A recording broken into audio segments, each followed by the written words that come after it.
بسم الله والصلاة والسلام على رسول الله. بعد، فاسمي حوتية محمود خليل.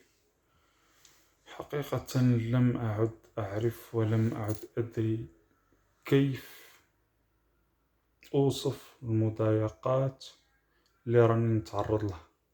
يعني السب والشتم أصبحوا يلقونه في رأسي في كل وقت، أسمعه في أذن.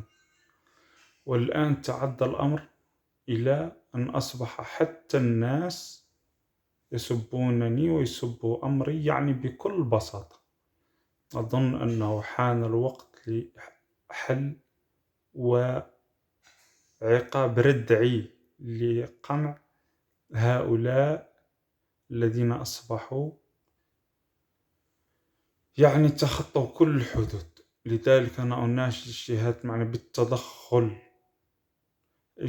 أظن أنهم أشخاص يعني معينين يعرفونني جيدا، أو أظن أنهم هم المكلفين بحمايتي، يعني حاميها حراميها. لذلك أظن أنه هاد الناس اللي مكلفين بحمايتي أظن أنه لازم يتبدلوا عن بكرة أبيهم، من أولهم لآخرهم. كلهم هم السبب في السب والشتم الذي أصبحت أسمعه دائما كل يوم، وكنت أسمعه في أذن الآن تعدى. مثلا اليوم أصبحت في مكان يأتي الشخص لو كان لا فايت كما العادة ويسبنا ويروح، نقوله معليش. اليوم ولا يجي يريح حدايا يسب لي على ما ويريح. وين راهم رايحين بهادشي؟ أتمنى أن يتم التدخل الردعي. لقد تم التطاول عليه بصفة يعني غير إلى حد غير معلوم. أظن أنه وجب أن يتدخلوا لوقف هذه المضايقات التي تخطت كل الحدود.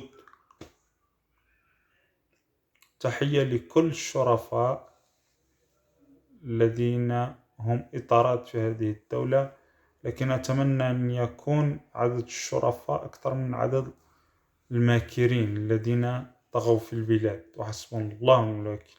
السلام عليكم.